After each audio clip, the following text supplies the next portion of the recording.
for tornadoes in Norman, Oklahoma, and the Space Weather Prediction Center in Boulder, Colorado.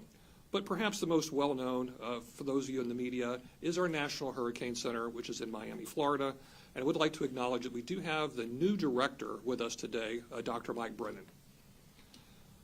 So the folks at the Hurricane Center, Mike and his dedicated team of hurricane specialists and marine forecasters have been busy helping communities prepare for the upcoming season, and they will provide the trusted hurricane forecasts that people rely on during the hurricane season this year, which runs, of course, from June 1st to November 30th. Today's news conference is about 15 minutes of remarks by our distinguished speakers, followed by a question and answer session with you, the reporters. We'll first take questions in the room before we move to those participating virtually through our webinar.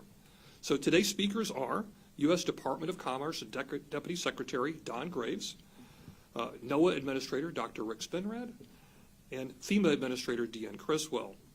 Now, it's my true honor to introduce our first speaker, actually who's going to give the introduction to the first speaker, my colleague Dr. Rick Spinrad, who I've had the pleasure of working with many years ago when he was the chief scientist for NOAA. Dr. Spinrad's held many other leadership positions within NOAA, including leading our nation, the National Ocean Service, as well as NOAA research. And put all together, that gives him really the depth and breadth that's really unparalleled in history of NOAA administrators. So with that, it's my pleasure to welcome Dr. Spinrad. So the floor is yours.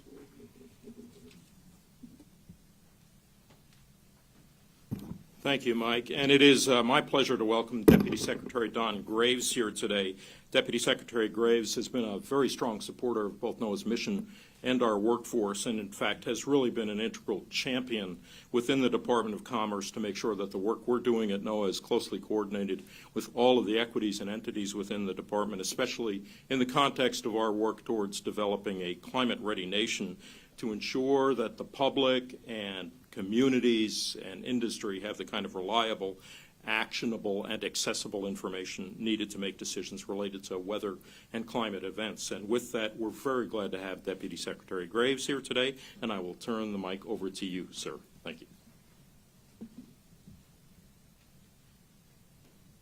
Well, thank you so much, Dr. Spinrad, and thank you all for having me here today.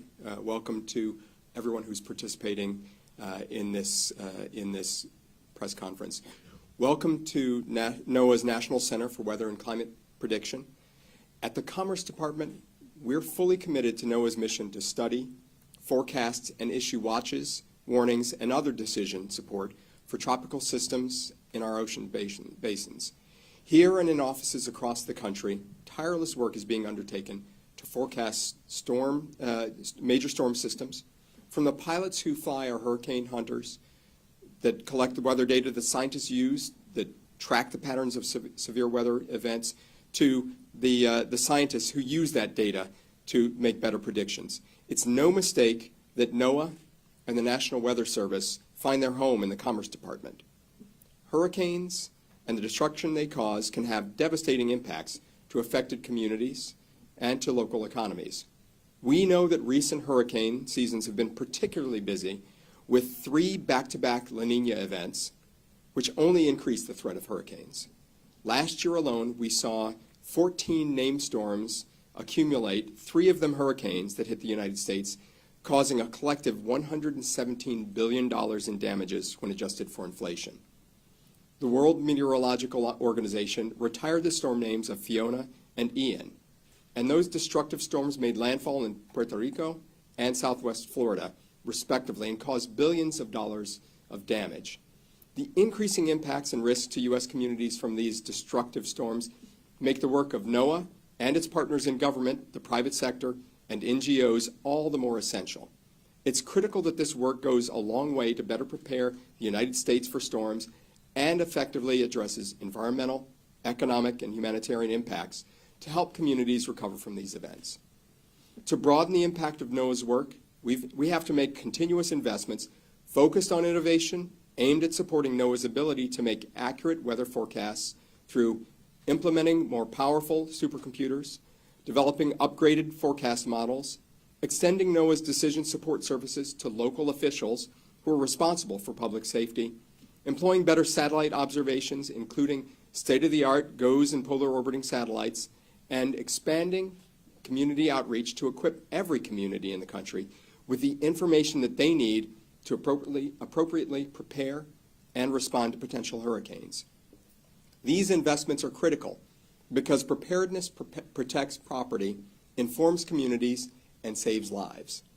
NOAA's investments from the Bipartisan Infrastructure Law and Inflation Reduction Act, $6 billion in total, represent transformative opportunities to support all Americans, including vulnerable populations, in efforts to make our communities even more resilient to future weather and climate events.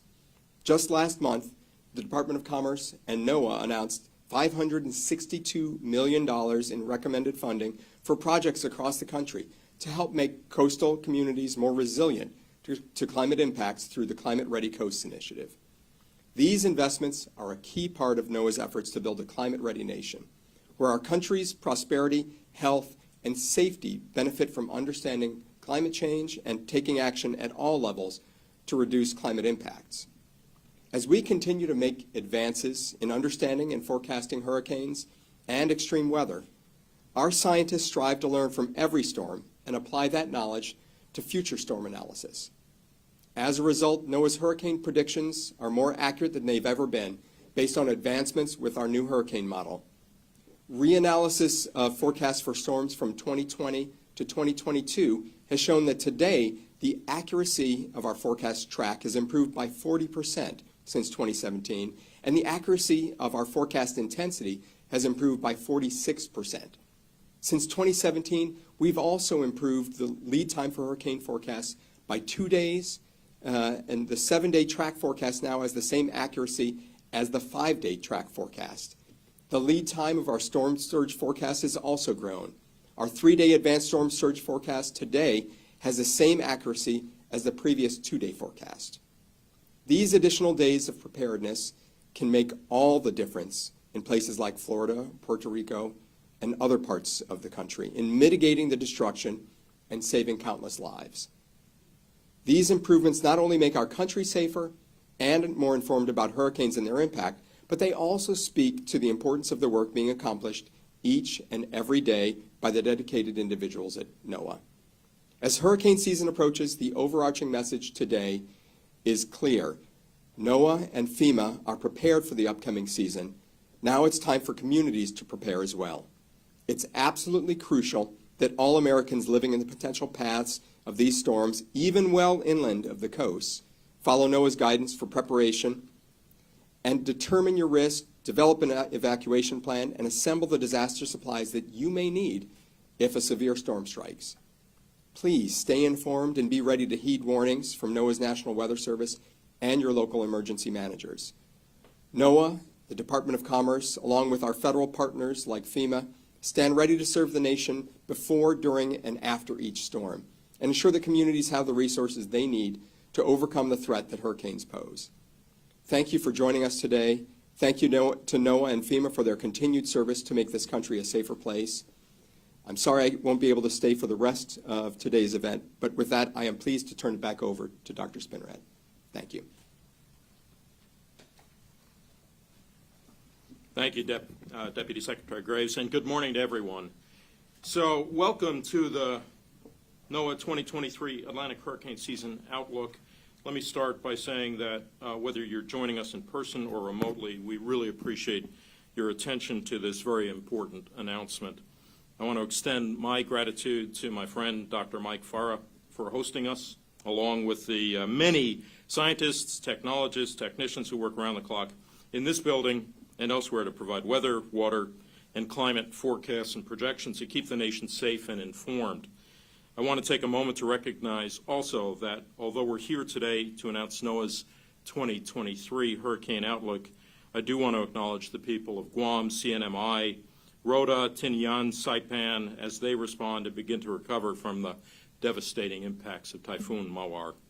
I'd also like to thank the NOAA employees working at the National Weather Service's Forecast Office in Guam, who sheltered in place to ensure continuity of forecast operations throughout the storm. I will say personally that to me is kind of the sort of extraordinary activity of our workforce, where they're putting mission first, and in many cases when their own lives and livelihoods and families are being threatened. So I can't overstate how much I, as administrator, appreciate the effort they've undertaken. And as officials begin to assess the damage, one thing is clear: the forecasts, warnings, and decision support services that NOAA provided saved many lives. That's unequivocal. So as we enter the start of hurricane season, NOAA and the National Weather Service stand ready to provide our nation with the best possible information. You just heard from the Deputy Secretary that best keeps getting better over time. From our researchers to our satellite operators, our hurricane hunter pilots and specialists and scientists, forecasters and communicators, we are prepared to help communities through the upcoming hurricane season with reliable forecasts, warnings, and decision support services. The question is, are you ready? Each year we host this news conference at a different hurricane-prone location to highlight the different hazards that a hurricane can bring. Since we're in Maryland today, I'll note that this year marks the 20th anniversary of Hurricane Isabel. Some of us, myself included, were personally affected by that, so we can certainly relate. Many of you who live here in the Mid-Atlantic might recall Hurricane Isabel, which made landfall as a Cat 2 storm in the Outer Banks of North Carolina, and whose storm surge wiped out a portion of Hatteras Island. Isabel also brought record storm surge up the Chesapeake Bay, resulting in significant flooding in Baltimore and Annapolis. Power outages, including at my own home, were a significant effect of the storm, and Isabel is directly responsible for 17 deaths, mainly through drowning, 34 indirect deaths. Several of those were attributed to carbon monoxide poisoning from generators running in closed spaces without proper ventilation. Carbon monoxide poisoning, in fact, is one of the leading causes of death after storms in areas dealing with power outages. Never use a portable generator inside your home or garage. This year also marks the 5th anniversary of Hurricane Florence, which experienced rapid intensification off the East Coast and brought significant flooding to the Carolinas. Riverine flooding, not wind, was the major cause of damage and loss of life in Florence. Damages from Florence are estimated to be $24.2 billion. Recovery efforts from the extensive flooding continued for 8 weeks. These recovery efforts were prolonged by impacts from Hurricane Michael, a destructive Category 5 storm, as it moved inland. Michael dumped heavy rain and brought hurricane-force winds across a huge swath of the eastern U.S. from Florida through the mid-Atlantic. Many of us remember where we were when these storms hit and how they impacted our communities. Marking their anniversaries helps us remember that being prepared means staying prepared. Another important facet of reviewing previous storms is that we can see the progression of improvements in our observations and forecasting systems that grew out of experience and knowledge each storm provided, whether it be by rapid intensification, intense rainfall, storm surge, or other features. NOAA is in a constant posture of upgrading and improving our service to this nation. Let me give you some examples of key enhancements we're making this year to boost our capabilities for the upcoming hurricane season. As you just heard from Deputy Secretary Graves, investments under the Bipartisan Infrastructure Law and the Inflation Reduction Act have afforded NOAA the opportunity to better support coastal communities responding to climate change through NOAA's Climate Ready Coasts initiative. We have 2 new forecast model enhancements this year. A major upgrade to our storm surge model expands probabilistic forecasts for storm surge to Puerto Rico and the U.S. Virgin Islands, now providing emergency managers and coastal communities with the most likely range of storm surge values so they can be better prepared and informed. Next month, we're launching a new hurricane model that will eventually become our primary hurricane model. The model, called the Hurricane Analysis and Forecast System, was developed by NOAA researchers with hurricane disaster supplemental funding in 2018, 2019, and 2022. Retrospective analysis of storms in the North Atlantic Basin from 2020 to 2022 showed that the new hurricane model provides up to a 15% improvement in track and intensity forecasts over existing models. Directed by the Weather Act of 2017 and developed under NOAA's Hurricane Forecast Improvement Program, the new model aims to improve forecasts for rapid intensification. All of our forecast models run on NOAA's operational supercomputing system. In July, we'll be expanding our supercomputing capacity by 20%.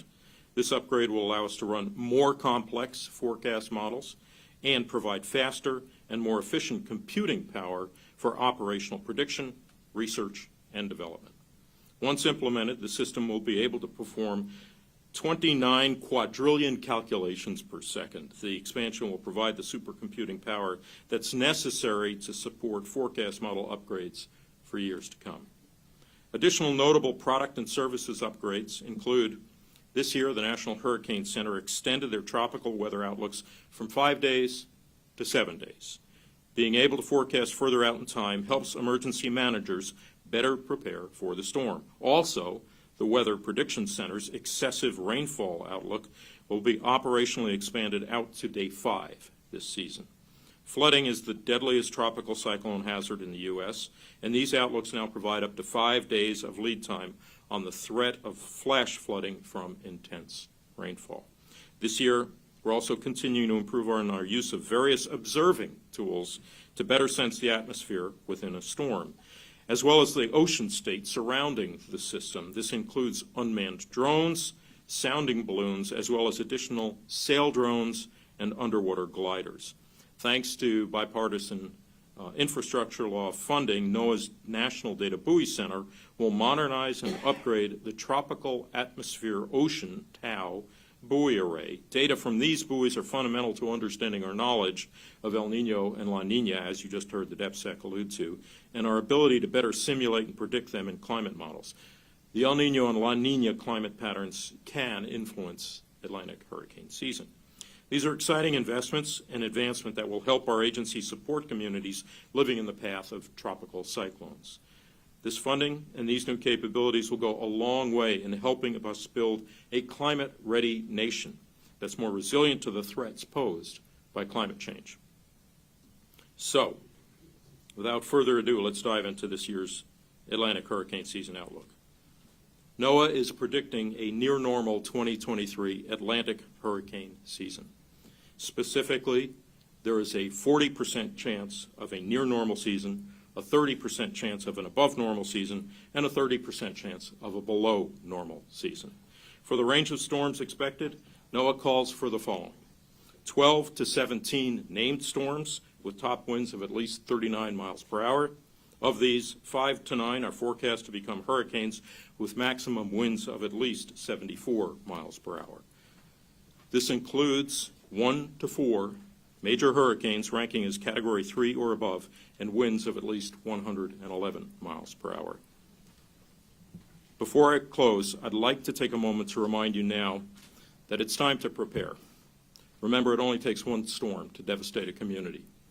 Regardless of the statistics I shared, if one of those named storms is hitting your home, your community, it's very serious. I'd also like to give special thanks to the skilled and dedicated forecasters at the National Hurricane Center in Miami, who work around the clock to deliver timely and accurate forecasts each and every hurricane season, as well as the hurricane hunters who fly hundreds of hours each hurricane season to support critical hurricane forecasting and research, and the numerous members of the emergency management community who are so critical to protecting lives and property.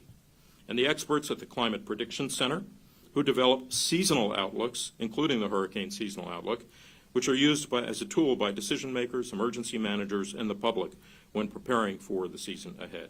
And finally, the dedicated forecasters of the National Weather Service, who work around the clock in every U.S. community to provide weather forecasts and warnings the entire nation can depend on. The dedication of these public servants quite literally saves lives and safeguards our communities and businesses. And now, it's my pleasure to invite FEMA Administrator Deanne Criswell to the podium. Thank you.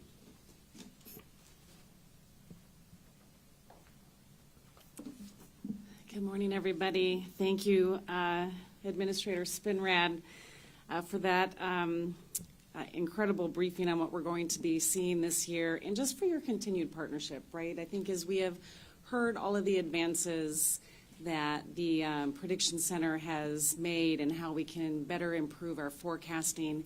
It makes such an incredible difference to the emergency management community and how we can make sure that we're getting the right information to people in a timely manner so they can take the appropriate actions to protect themselves and their families. We simply just cannot do our jobs without the support of NOAA, the National Hurricane Center, as well as the National Centers for Environmental Protection. But I'd also like to take a minute to thank all of the journalists and the media in the room, because you help us amplify that message. Everybody gets their information in different ways, and your ability to help get out to all communities really makes a difference in making sure we're getting that critical information in a timely manner. I think as we've heard today, the 2023 Atlantic hurricane season is quickly going to be upon us, but we are already in the Pacific hurricane season right now. And as we are seeing the impacts of Super Typhoon Mawar, what we are seeing is that these types of events are increasing and intensifying more rapidly, which is what we saw over the last few days. But it also reminds us, and I think as we've heard today already, that regardless of the number of named storms that are out there, regardless of the time of year, whether we're in the peak of hurricane season or not, it just takes one, and it can happen with the very first storm, which is what we're seeing right now. Very first storm of the Pacific hurricane season, causing significant damage. So that means that we do need to prepare today, and so grateful to have this opportunity to get this message out there. FEMA is ready, but we are just one part of the team to make sure that we are increasing the preparedness across the nation. It takes our partners like NOAA and the Department of Commerce, as well as the entire federal family, to make sure that we are ready to meet this challenge, and I can tell you that we are ready to meet this challenge. We take the time to reflect, right? We took the time to reflect on the lessons that we have learned from last year and previous years and carry those forward into this hurricane season. We also want to look at the efforts that we've made and the impacts and the advances that they've made to helping our communities. And so I just want to give you a few examples of some of the things that we have done to make sure that we can help communities before, during, and after disasters better every year. One of the areas that I have been very focused on is our ability to try to meet people where they are. Instead of having individuals and having communities try to navigate the federal government, how do we bring those services to the people? And recognizing that every community and every individual has a unique experience, has unique needs, and their impacts will be specific to them. And so we can't have a one-size-fits-all approach to how we prepare, how we respond, and most importantly, how we recover from these disasters. And so we did a few things over the last year to make sure that we are living up to meeting people where they are. We changed our policies to make sure that those who need our help the most have the ability to access that help, and that we're removing barriers so those that are eligible for assistance can actually access that assistance. One of these things was a policy change to the types of documentation that we accept to prove that you own your home or that you occupy your home. And because of this update, I'm very proud about the number of individuals that have been able to get assistance. Since we made this change, over 128,000 individuals and families have been eligible for assistance, bringing over $754 million into their pocketbooks to help them jumpstart their recovery. These are individuals we would have denied assistance in the past because of our policies. But because of these simple policy changes have really made a difference in the ability for these individuals to start their recovery process. We're also leveraging technology in ways to help us improve our response efforts. A couple of examples of things that we've done here. During Hurricane Ian last year, we used the first multi-agency deployment of geospatial resources to the field to really help us pinpoint those communities that had the most impact, to help direct all of our resources in a way that was more timely. Really helped us use the intelligence in a way that we were able to operationalize it and make life-saving decisions. We also continue our work to help communities build resilience to disasters. We're seeing more and more impacts from these hurricanes, and so we have to get ahead of that, and we have to make communities more resilient and reduce the impacts that we're seeing. Just last week, we announced over $160 million in climate resilience funding. This is additional funding as part of our mitigation programs in the Building Resilient Infrastructure in Communities and our flood mitigation assistance programs to really help these communities get ahead of the impacts and start to build resilience. We also selected an additional 46 communities for direct technical assistance, helping these communities, bringing the federal family together to come into these communities and help them think about the ways that they can build resilience, the way that they can reduce impact and be more eligible for the different grant programs that are available across the federal government. And today I'm also happy to share that our partners at HHS announced $65 million in funding for healthcare centers in areas that were hit hard from hurricanes last year. This funding is going to help prevent flooding, upgrade emergency generators, and improve communication and mechanical systems ahead of future disasters. This is yet another example of the Biden-Harris administration's whole of government approach to making sure that our communities are more prepared to withstand the impacts of these extreme weather events. And as I said, we are just one part of the team. FEMA is not in this fight alone. And one of my main focus areas is making sure that those that may have been impacted or may be impacted by a hurricane are also ready. Because our best defense against disasters is our local community. Our neighbors helping neighbors, they are our true first responders. And so as we heard, the time to prepare is today. The time to prepare is now. And so there's 3 things that I think everybody should do today. First, know what your risk is. Hurricanes, they are more than just the cone that we see. They are storm surge. They are significant rainfall. They are carbon monoxide poisoning after. There are so many other hazards, and so you need to know what your risk is, where you live, so you can take the appropriate measures to protect your family. Second, know how you're going to get information. Again, thank you to the media for helping us do that. We all get information in very different ways. There are a number of resources that are available. We always encourage everybody to download the FEMA app.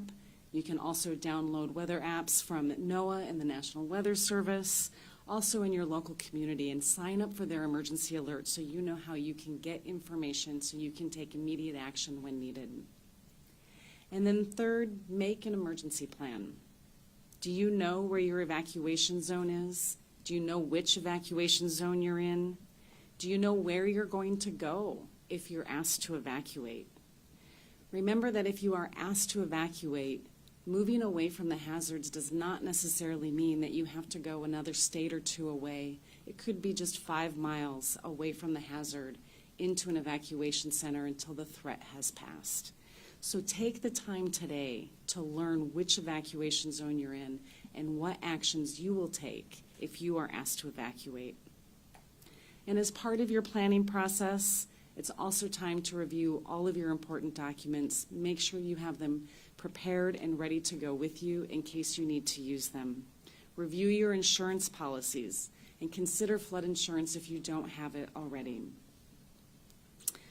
At FEMA, we say that no 2 disasters are the same. And in that same spirit, being prepared means that it is not a one-size-fits-all solution. You need to understand what your risk is, what your family needs are, what your unique circumstances are, to take those appropriate measures to protect you and your family.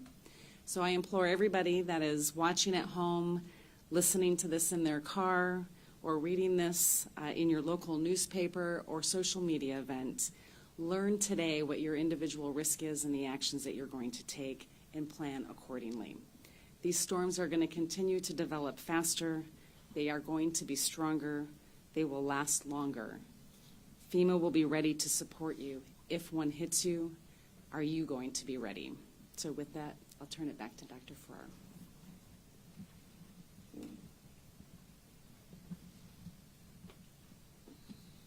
Thank you so much, Administrator Criswell. Before we moved on to the Q&A portion, I'd like to enter, I'm sorry, that's the wrong one. Yeah, it is correct, I'm sorry. Before we move on to the Q&A portion, I'd like to introduce Matt Rosenkrantz, who is our lead hurricane season outlook forecaster with NOAA's Climate Prediction Center. Matt will be available to answer questions about the science behind today's hurricane outlook. So we'll begin with questions from reporters in the room. Please raise your hand, and Allison from NOAA Communications will bring the microphone to you. For those of you joining us by webinar, you may also ask a question using the raise hand feature. Until such time as you're called upon, please, everyone online, please keep your phones on mute. When we do call on you, then unmute your microphone, state your name and media affiliation before asking your question, and the same for the reporters in the room as well. If you prefer to submit a written question, you may also do so using the question box on the right of your screen, and we'll read your answer aloud in the room. Also, if possible, if you have something to be directed to a specific person of our speakers, please let us know who you're directing your question to. And we'll do our best to answer questions in the time available. So for now, we'll take the first reporter question in the room. Seth Borenstein, AP. For Matt, in terms of the forecast, I assume, like others, you're dealing with the clash between El Nino dampening and the very hot Atlantic increasing. Can you explain a little the dynamics there in your forecast? And more importantly, El Nino, once it happens, you know it's going to be around for a few months. How confident are you that the hot Atlantic, the record hot Atlantic that we're seeing now, will be there for a few months? And can you give some insight onto why it is so warm? So, yeah, those two things did come into the forecast, the interplay between the El Nino and the favorable conditions across the Atlantic, not just the sea surface temperatures, but as well as the wind patterns and the shear patterns that are over the Atlantic, as well as the predicted shear patterns over the Atlantic. So it's kind of like a clash between those two big features. El Nino can control about 33 to 38% of the variance, so it's not all of it. The sea surface temperatures in the Atlantic should stay around for months through the summertime, once they're established. Overall, the patterns in the Atlantic that are favorable, they change in what we call the Atlantic multi-decadal oscillation. They change every 25 to 40 years. Now, the specifics as far as how warm it is this year, we are warmer than we were last year. We're about as warm as we were in 2020. Once we move into the summer season and you establish kind of strong high pressures over the Atlantic Ocean, over most of the ocean basins, it's very hard you're not going to disrupt that tropical temperatures as much. You can disrupt the mid-latitude with storms, but not as much the tropics. So once it's kind of established, it's likely to hold on just as long as ENSO is likely to hold on through the entire season. Now, El Nino, right now the forecast is a 93% chance for that to be an El Nino phase during the core of the Atlantic hurricane season, August, September, and October. But that is likely to last many, many months.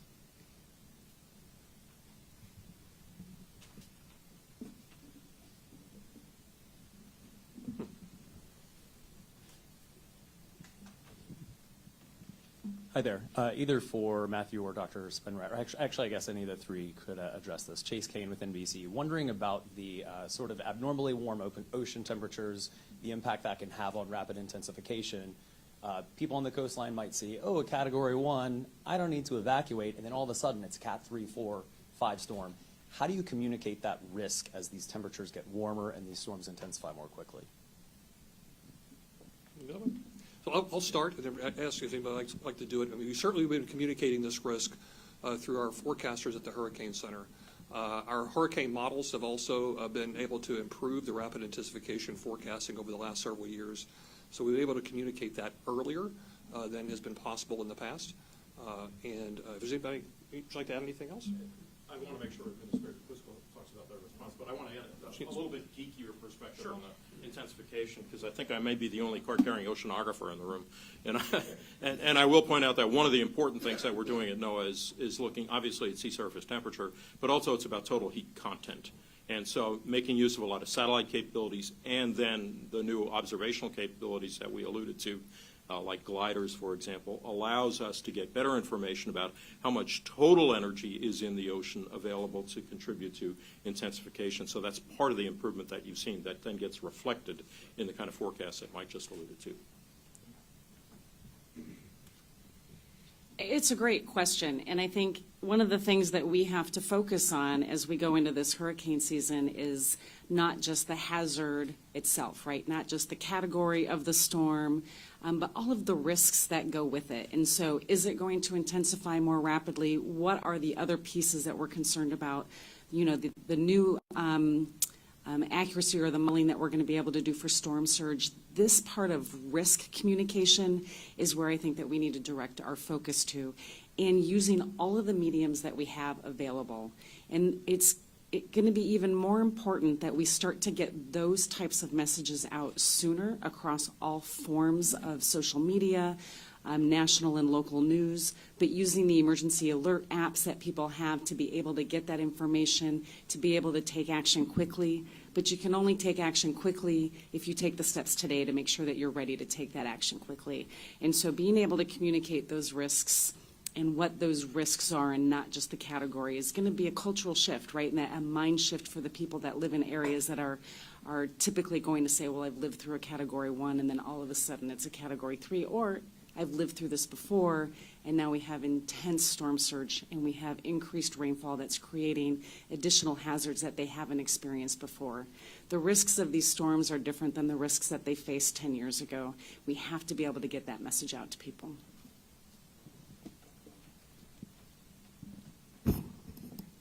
Hi, I'm Tom Frank from E&E News. I have a question for you, Administrator Criswell, about FEMA preparation. First, the disaster relief fund, you said it's going to run out of money in August and that you're going to ask for more money. I want to ask, have you put the request in? What's the status? And then also FEMA staffing. The GAO just put out a report talking about shortfalls in staffing. What are you doing about that? So on the disaster relief fund, yes, we're still projecting a shortfall. I believe it's in August now. It's been pushed back. And we are still working with the administration on what a supplemental request would look like.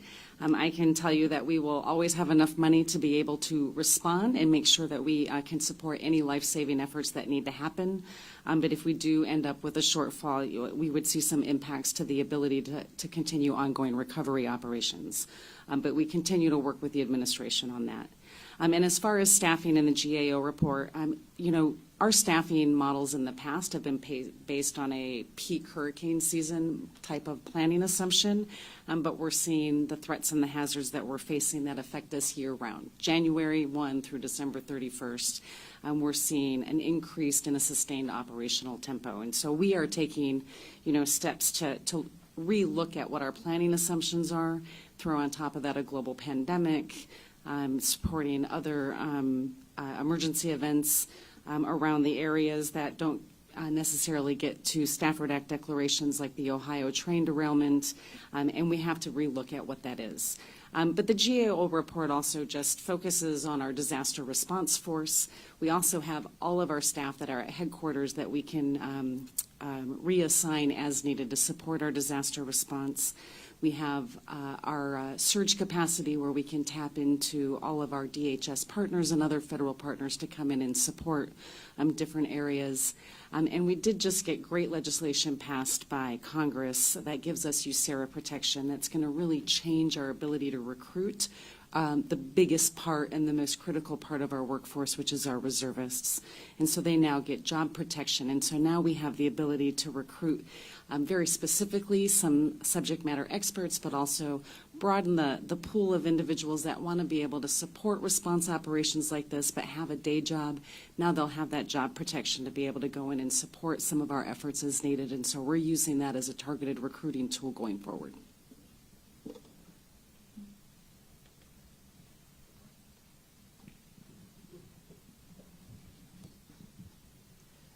Good morning. Tom Pershut, Chief Med, WSA 9 here in Washington. I love computer models, so I'm intrigued with this new hurricane model. Can you talk a little bit about the evolution? Did you start from scratch? Did you take some models and blend them? And when can I get my hands on it? Matt or Rick, I don't know who wants to take that. I can start. Okay, please. So the new hurricane analysis and forecast system is actually being built on the framework of our unified forecast system. This is where we're taking a unified framework for our global and regional models. And so it's been built inside that framework. So we did not start from scratch, but we've added new physics, improved data assimilation and dynamics, and as Dr. Spinner had talked about, right out of the box. The very first time we're going to implement it, at least for the 3 years we ran it in retrospective, we were getting around 15% improvement on track and intensity forecasting that we used to have on our HWRF and HMON limited area of hurricane models. Those aren't the only models. We still make use of the global models like the GFS, our international models like the European model as well, and statistical models. So all those are thrown into the mix, and you add on top of that the expertise of our forecasters at the Hurricane Center. So we're continuing to incrementally improve the quality of our modeling. Oh, it's going to be implemented about a month from now, in late June. Okay, I think we've got our first question online. Yes, we have a question online. We have a hand raised from Lance Blocker. Lance, I am unmuting you now. You have to unmute yourself. Please remember to state your media affiliation before you ask your question. You're good to go, Lance. Yeah, thanks a lot. Lance Blocker here, CBS 17 News in Raleigh. Hey, we've had a lot of talk about the impressive El Nino and the above average sea surface temperatures. How did you guys simulate this upcoming season to reach the forecast with somewhat of a rare, unique combination with the upcoming months? And did you use any emergent technologies like machine learning or AI with that process? So we do have we use the global models, again, from our own center and from our partners around the world, UK Met, European Center. That inherently takes into account the sea surface temperatures in the globe all at once. We do have work with the Atlantic Oceanographic and Meteorological Laboratory that has a specific model that addresses interbasin Pacific versus Atlantic sea surface temperatures. That was injected into the forecast. And then we have a few other statistical models. So those are all put into the forecast. The team met, we discussed them, the weak points, the strong points of each one of the models, and then our consensus forecast was the forecast we came up with. And what was the second part of your question? Yeah, I was just wondering if there was any new technology applied to it, machine learning, AI, any of that, or is it still in experimental phase? For this product, that is, machine learning AI is still in a developmental phase for this product. Thank you. All right, thank you. We now have a question from Rebecca Hersher. Rebecca, I am unmuting you. Can you please unmute yourself? Yeah, thanks. Rebecca Hersher from NPR. I'm wondering if it's abnormal to have this many storms forecast, a 70% chance of a normal or above normal year during a year with El Nino. Has that happened before? It seems like a pretty large number. Yeah, so when I look back on the historical data we've had anywhere from 6 named storms to 18 named storms during El Ninos. The stronger an El Nino event, usually the less amount of storms you have. But we are also in an active era, and having a strong El Nino with an active era and such warm SSTs, I've only seen it one other time in the historical record. There's not a lot of analog evidence for it. So it's definitely kind of a rare setup for this year. And that's why our probabilities are not 60 or 70%. They are a little bit to reflect that uncertainty that all of our, combined a couple hundred years of experience doing tropical analysis with the team. When we looked at it, we were like, wow, there's a lot of uncertainty this year in the outlook.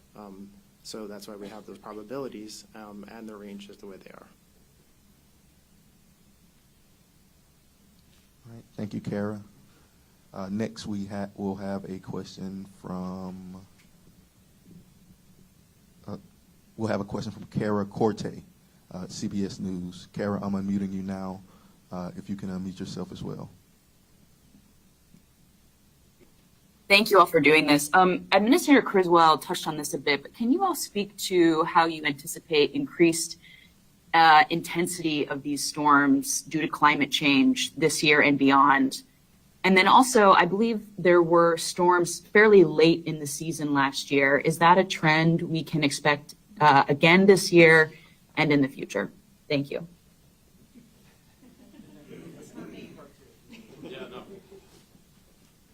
This is Rick Spinrad, the other administrator. And I will point out that what we do see, with respect to your question on a climate signal, I would say that first of all, fundamentally, we know that with climate change and increased energy coming into the system, that energy has to go somewhere. So we see it in a variety of different forms. You may see it in slightly more energetic forms. You may see it in storms, rather. You may see it in storms that, for example, yield more precipitation, slightly stronger winds, that kind of thing. And so I oftentimes use the case of Hurricane Harvey, where we saw almost 5 feet of rainfall as an example of the kinds of manifestations that increased energy coming into the system can produce. And you had a second question, which I think might be more appropriate for Matt with respect to some of the statistics. Can you repeat that question, please? Yes, I believe there were storms fairly late in the season last year, later than normal, into November. And so I'm wondering if we anticipate that happening again. So this specific outlook does not have any information about early or late season storms within today's outlook. We have during active years, like 2020, 2021, we do tend to see more early season and late season activity, but that's generally because the entire situation is more conducive to more formations. So if you have an active year, you typically do have more front and back end to the season storms, but not necessarily. But this specific outlook does not have any information, and it's not part of the package that we look at. We're just doing the total season from these numbers. So we're not. I can't really give you any information on should we expect a late season this year or not.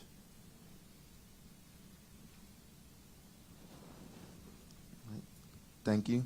Next, we'll go to Scott Dance. Scott, I am unmuting you. If you can unmute yourself as well. Yeah, thank you.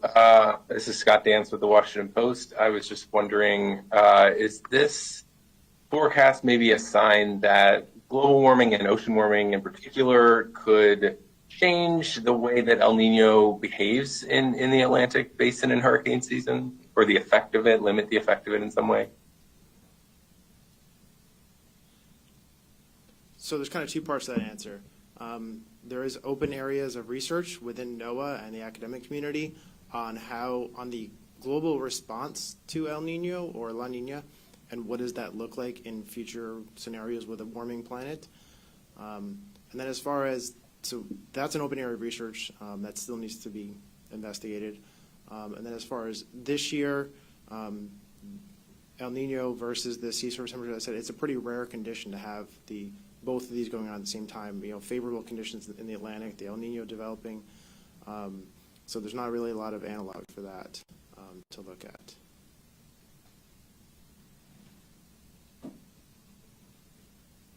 And our last audio question will be from Emily Foxhall. Emily, I'm going to unmute you. If you can unmute yourself. Hi, I'm in Houston and I write for the Texas Tribune.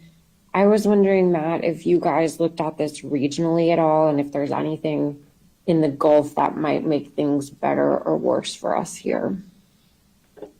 No, this particular forecast is or outlook is for the entire basin. There was really no skill or attempted regional outlook for it. So there's no additional information on where in the Atlantic basin it will be or whether or not it will be making landfall or not. It's just the total number of storms through the season.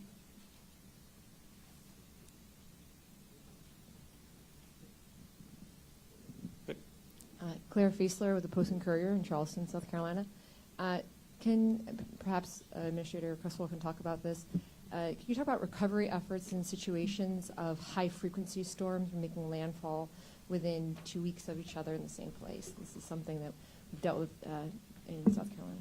Yeah, I mean, that's a great question, right? And so anytime we have a community that is ongoing, still going through a recovery from a previous storm, it just makes them that much more vulnerable to any future events that might come through there. And so we pay very close attention to what the current status of recovery efforts are and where the gaps are, where the weakened infrastructure is and where it's more vulnerable, so we can put the appropriate measures in place to have the resources available to quickly stabilize that event afterwards, but also if there's anything that we can do to shore up or stabilize ahead of a storm. I think a good example of that is really some work that we're doing in Puerto Rico right now. After Hurricane Fiona, we used our our ability to go in and provide some stabilization to the power grid to help make them more resilient for this coming hurricane season, an effort that's a temporary measure to increase the number of megawatts that they're able to produce to help make sure that they can withstand. That's just one example, and those are the types of things that we work with governors and my state directors with if they are going to experience a storm, and understanding what their impacts are and where their recovery efforts are, but really listening to them where their greatest concerns are and where their greatest needs will be. But it's also really important then for individuals, right, that are still ongoing their recovery efforts to be able to take those actions today, to know what they're going to do, how they're going to prepare, where they're going to go to be able to protect themselves and their families. We're now going to go to a couple of written questions from contributors online. Yes, thank you. Our first written question is from Judson Jones with the New York Times. Judson wants to know, with above average sea surface temperatures and current weather patterns, is there a concern for early season storms forming near the U.S.?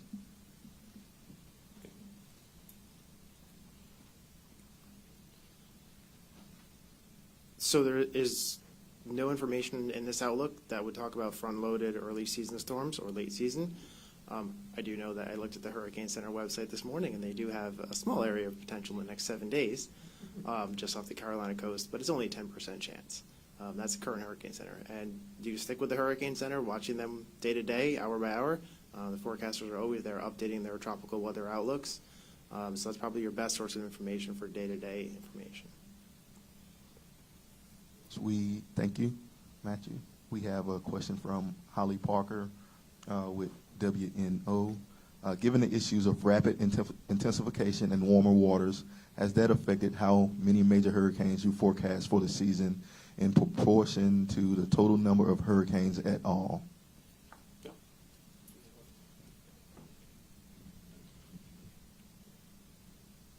The rapid intensification, the changes in that current years did not play an actual computational impact into the numbers. The numbers come out of the models and the statistical models. They all come out at the same time. There is a relatively smaller percentage, with 1 to 4 major hurricanes, as a percentage of the number of named storms that could make major hurricane. And that's really a reflection of the potential for increased shear and increased stability due to the impacts of El Nino.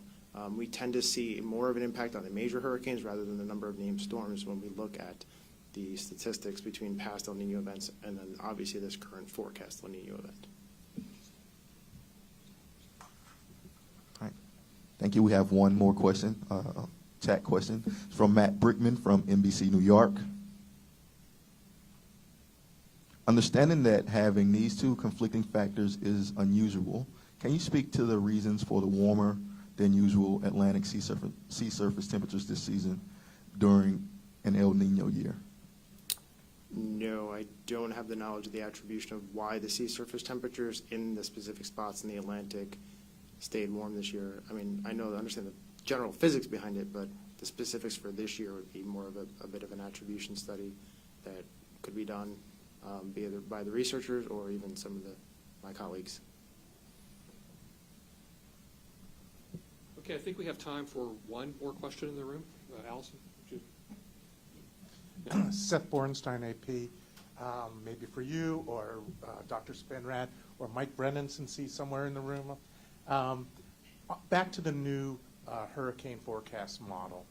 In terms of rapid intensification, you're saying it's an improvement of about 15%.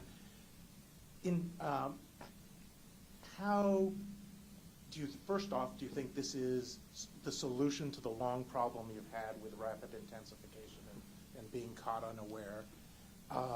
And second is this the first time you're taking ocean heat content into factoring it in the modeling, or are you giving it higher credence than you have in the past? So I'm wondering how big a factor is ocean heat content in the improvement here? So we have always used sea surface temperature and ocean content as a boundary condition for our models. So that part is nothing new. Certainly, better modeling, better physics and everything else, and better use of data has led to incremental improvements in our intensity forecasts. So, I mean, this is not, there's no silver bullet here. We need continued observations, continued improvement in the models, you know, potentially higher resolution and more ensemble members to get to the uncertainty. So I think we're just going to continue to crack away at this problem, just like we do in the atmospheric forecast, just continue for incremental improvements. Did you have anything to add? Mike, you might just want to add that part of the ocean that is different is our observational capabilities. So whether it's through gliders or some Right. autonomous systems. Dr. Spinner made a good point. Part of our gaps in the past has been really we have a lot of satellite data, a lot of data over the surface of the land surface, but our in situ ocean observations are pretty sparse. And so we've made use not of just with the conventional buoys, but we've been taking advantage into new commercial platforms and mobile platforms such as the gliders, and sail drones, for example. And adding those observations in has really helped us incrementally. Is that going to be the last word? We got one more. I think we have time for one more. Go ahead. There, Chase Kane with NBC. For Administrator Criswell, I'm wondering if you could talk about with the overall trend of whether it's hurricanes or other climate-fueled weather events costing a lot more money, causing more damage. How do we shift the conversation to adaptation instead of just the disaster response? Incredibly important question. We are definitely seeing an increase in the amount of recovery costs that we are doing. I don't have the exact stat in front of me, but it's somewhere of the amount of money that we've spent over the last 5 years in recovery is equivalent to like the previous 15 years, right? And so we can certainly get you that number, but we have to switch that conversation. We have to be able to get ahead of this and get out of this continuous response, recover, rinse, and repeat cycle and get ahead of this and reduce the impacts. That's why we've made incredible investments through the programs that we have, through our Building Resilient Infrastructure and Communities Mitigation Program, our Flood Mitigation Assistance Program. Also, as we're doing recovery, we have the ability to do mitigation as they're rebuilding to make sure that they can rebuild their infrastructure in a way that's going to reduce the impacts from future disasters. That's just FEMA's part in this, but this takes the entire whole of society to be able to have these conversations, to look at what your future risks are going to be and take the measures today to put the adaptation pieces in place to help reduce those impacts. And it has to be based on the future risks. We can't continuously focus our efforts on what has happened to us in the past because the threats and the risks that we're experiencing today are different than 10 years ago. They're going to be different than what we see 10 years from now. And so through the work of NOAA and all of the different climate products that they're putting out there to help us better understand what those risks are going to be critically important as we make those investment decisions today. Well, that appears to be our last question. So I'd like to once again thank our speakers for today. Deputy Secretary Graves, who's had to leave before, NOAA Administrator Dr. Spinrad, FEMA Administrator Criswell, and our lead hurricane forecaster Matt Rosenkrantz. A reminder that the news release for today's announcement is available at noaa.gov. A recording of the event will also be added to the news release later this afternoon. Follow-up questions and interview requests may be sent to nws.pa@noaa.gov.